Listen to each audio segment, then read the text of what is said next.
जय हिंद दोस्तों, आप सभी का एक बार फिर से स्वागत है। दोस्तों आज की जो हमारी चर्चा होगी वो होगी प्राचीन भारत के इतिहास पर होगी। तो दोस्तों इस चैप्टर की अगर हम शुरुआत करते हैं तो सबसे पहले हम जानेंगे इतिहास के बारे में। अगर दोस्तों आपसे कोई प्रश्न पूछता है कि इतिहास की परिभाषा क्या होती है तो आपका प्रश्न क्या होना चाहिए दोस्तों? इतिहास जो है अतीत, ध्यान दीजिएगा, अतीत में घटित घटनाओं का विवरण है। इतिहास क्या है बच्चों? अतीत में घटित घटनाओं का विवरण है। और अतीत का अगर दोस्तों हम अध्ययन कर लें, क्या कर लें? अतीत का यानी बीते हुए समय का दोस्तों अगर हम अध्ययन कर लें तो इसी को हम क्या कहते हैं दोस्तों? इतिहास कहते हैं। दोस्तों यहाँ तक आपको किसी प्रकार की दिक्कत अब नहीं होगा। तो प्रश्न आपका कंप्लीट है कि इतिहास की परिभाषा क्या होती है। इतिहास अतीत में घटित घटनाओं का विवरण है और अतीत का अध्ययन करना ही इतिहास कहलाता है। इतना समझ में आ गया दोस्तों। अब दूसरा पॉइंट आपके दिमाग पे सेट होना चाहिए कि इतिहास को आखिरकार कितने भागों में बांटा गया है। बच्चों ध्यान दीजिएगा, बहुत इंपॉर्टेंट पॉइंट है कि इतिहास को कितने भागों में बांटा गया है। तो इतिहास को 3 भागों में बांटा गया। पहला आपको याद रखना है बच्चों, प्रागैतिहासिक काल। क्या बच्चों? प्रागैतिहासिक काल होता है जिसे हम बोलते हैं प्री हिस्टोरिक पीरियड बोलते हैं। दूसरा बच्चों याद रखना है आद्य ऐतिहासिक काल। क्या दोस्तों? आद्य ऐतिहासिक काल। दूसरा क्या है दोस्तों? आद्य ऐतिहासिक काल। तीसरा है ऐतिहासिक काल। तो इस तरीके से दोस्तों अगर आपसे प्रश्न पूछे कि इतिहास को कितने भागों में बांटा गया है तो इतिहास को 3 भागों में बांटा गया है। याद रखिए, पहला प्रागैतिहासिक काल जिसे हम बोलते हैं प्री हिस्टोरिक पीरियड। दूसरा बोलते हैं आद्य ऐतिहासिक काल जिस पे हम बोलते हैं प्रोटो हिस्टोरी पीरियड। तीसरा होता है हिस्ट्री पीरियड। क्लियर है? यानी इस इतिहास को 3 भागों में हम डिवाइड किए हैं। दोस्तों अगर इस प्रागैतिहासिक काल की मतलब समझना चाहते हैं तो इस काल में मानव जो था किसी भी लिपि, ध्यान दीजिएगा, किसी भी लिपि से परिचित और लेखन कला से, ध्यान दीजिएगा, लिपि और लेखन कला से परिचित नहीं था। ना तो वो किसी लिपि के बारे में जानता था, ना तो वो लिखना पढ़ना जानता था।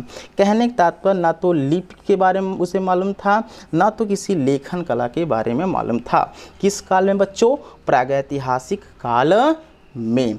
अगर मैं बात करूं ऐतिहासिक आद्य ऐतिहासिक काल में तो ध्यान दीजिए दोस्तों, इसमें तो इस पीरियड में लिपि से क्या थे? परिचित थे। यानी लोग लिपि से परिचित थे लेकिन इस लिपि को क्या की गई? पढ़ी नहीं गई, अर्थात इसको कोई पढ़ नहीं पाया है। दोस्तों ध्यान दीजिएगा, इसमें ना तो लिपि से ना तो लेखन कला से परिचित थे और इसमें लिपि से परिचित तो थे लेकिन इस लिपि को कोई पढ़ नहीं पाया। किस काल की बात की गई है? ऐतिहासिक काल में, ध्यान दीजिएगा। और इसमें अगर आप एग्जाम्पल के तौर पे ध्यान देना चाहिए, अगर आप नाम सुने होंगे दोस्तों हड़प्पा सभ्यता, जो कि आगे चल के आपको पढ़ना भी पड़ेगा। हड़प्पा जिसे हम सिंधु सभ्यता के नाम से भी जानते हैं दोस्तों। तो इस चैप्टर को जब पढ़ेंगे तो इसमें बहुत सारी आपको लिपियां देखने को मिलेंगी लेकिन उस लिपि को कोई आज तक पढ़ नहीं पाया है। और इस प्रागैतिहासिक काल में आप पाषाण काल का नाम सुने होंगे। कौन सा काल बच्चों? पाषाण काल, जिसे हम ताम्र काल भी कहते हैं। तो प्रागैतिहासिक काल में क्या आ जाता है? पाषाण काल, जिसे हम ताम्र काल बोलते हैं। इसमें लिपि और लेखन कला से लोग परिचित नहीं थे। आद्य ऐतिहासिक काल में दोस्तों लिपि से तो परिचित थे लेकिन इसे पढ़ नहीं पाए। एग्जाम्पल हड़प्पा या सिंधु सभ्यता आप याद रखिएगा। ओके, यहाँ तक किसी प्रकार की दिक्कत नहीं हुआ। अगला है दोस्तों मानव। अगर बात करूँ ऐतिहासिक काल की तो ऐतिहासिक काल, ध्यान दीजिए, ऐतिहासिक काल में जो मानव है ना वो किसी न किसी लिपि से भी परिचित था और वह लिपि पढ़ी भी जा सकती थी। यानी ऐतिहासिक काल में मानव जो है लिपि से परिचित है और उस लिपि को पढ़ भी रहा है। तो प्रेजेंट टाइम में हम ऐतिहासिक काल में हैं। तो ऐतिहासिक काल में देखते रहे हैं कोई भी लिपि है, किसी प्रकार की लिपि है, देखते हैं उस लिपि को हम लोग पढ़ भी रहे हैं और उसका अर्थ भी समझ रहे हैं। तो अब अगर पूछता है आपको कि ऐतिहासिक काल को कितने कालखंडों में बांटा गया है, तो इसको आप 3 भागों में बताना है। पहला आपको बताना है दोस्तों प्राचीन काल, और दूसरा आपको बताना है, ध्यान दीजिएगा, मध्यकालीन। क्या दोस्तों? मध्यकालीन। भारत भी लिख सकते हो, हाँ कोई दिक्कत नहीं है।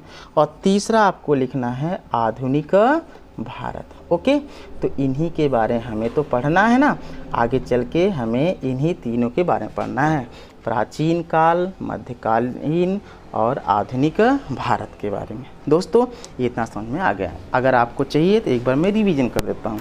सबसे पहले हम इतिहास के बारे में जानते हैं। इतिहास दोस्तों अतीत में घटित घटनाओं का एक विवरण है, और अतीत का अगर हम अध्ययन कर लेते हैं तो वही इतिहास कहलाता है। इतिहास को बच्चों 3 भागों में बांटा गया है। पहला प्रागैतिहासिक काल, फिर आदि ऐतिहासिक काल, तीसरा है ऐतिहासिक काल। प्रागैतिहासिक काल में क्या होता है बच्चों?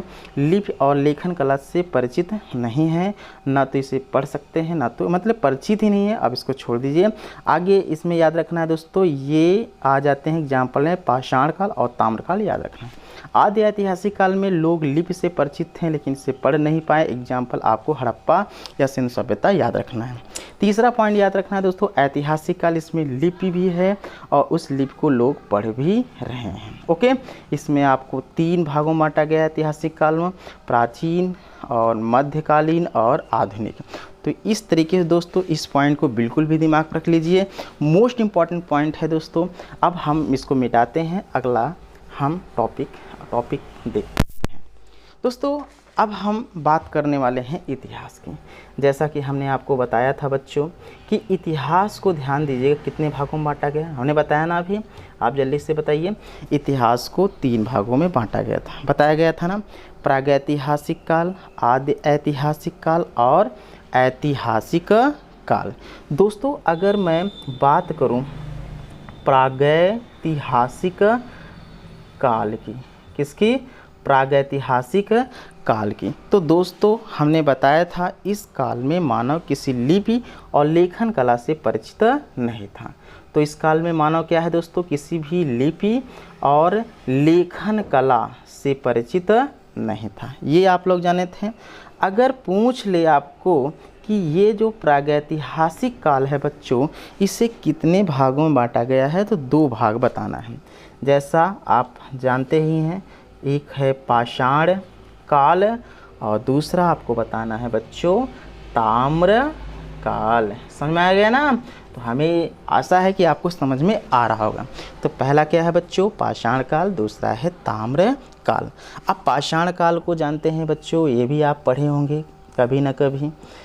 तो पाषाण काल जानते हैं, इसमें पहला आपको याद रखना है पूरा पाषाण काल, हाँ पूरा पाषाण काल।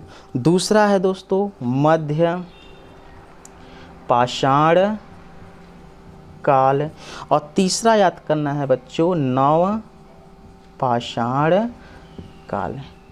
ये याद रखना है, पाषाण काल को 3 भागों में बांटा गया है। ओके, और दोस्तों इसके बाद हमने बताया था आपको आद्य ऐतिहासिक काल, ये जानते हैं, थोड़ा सा इसको भी जान लीजिए, रिपीट पॉइंट हो जाएगा आपके माइंड में और बढ़िया सेट हो जाएगा। इसमें हमने क्या बताया था? लोग लिपि से परिचित थे, लोग लिपि से परिचित थे लेकिन इस लिपि को पढ़ नहीं पाए थे। लिपि से तो परिचित थे लेकिन इस लिपि को पढ़ नहीं पाया। इसमें हड़प्पा और सिंधु सभ्यता आपको याद रखना है। ऐतिहासिक काल में हमने बताया था मानव किसी न किसी लिपि से परिचित था और वह पढ़ी भी जा सकी। किस काल में दोस्तों?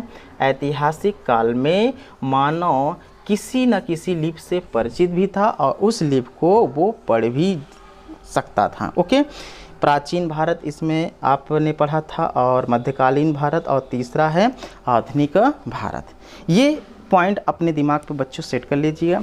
अब अगली पॉइंट आपको याद रखना है मेरे प्यारे बच्चों, प्रागैतिहासिक काल के बारे में। एक एक करके समझेंगे, आप लोग वीडियो में अंत तक बने रहिए, जाइए मत, क्योंकि बहुत सारी जानकारी आपको मिलने वाली है एक ही लेक्चर में। तो दोस्तों हम बात करते हैं प्री हिस्टोरिक पीरियड की। तो इस काल में जो मानव था, ध्यान दीजिए, किसी लिपि से परिचित नहीं था, जैसे ही बताया। और इस कालखंड की जो जानकारी है, ध्यान दीजिएगा, इस कालखंड की जो जानकारी है हमें केवल अवशेषों से मिलती है।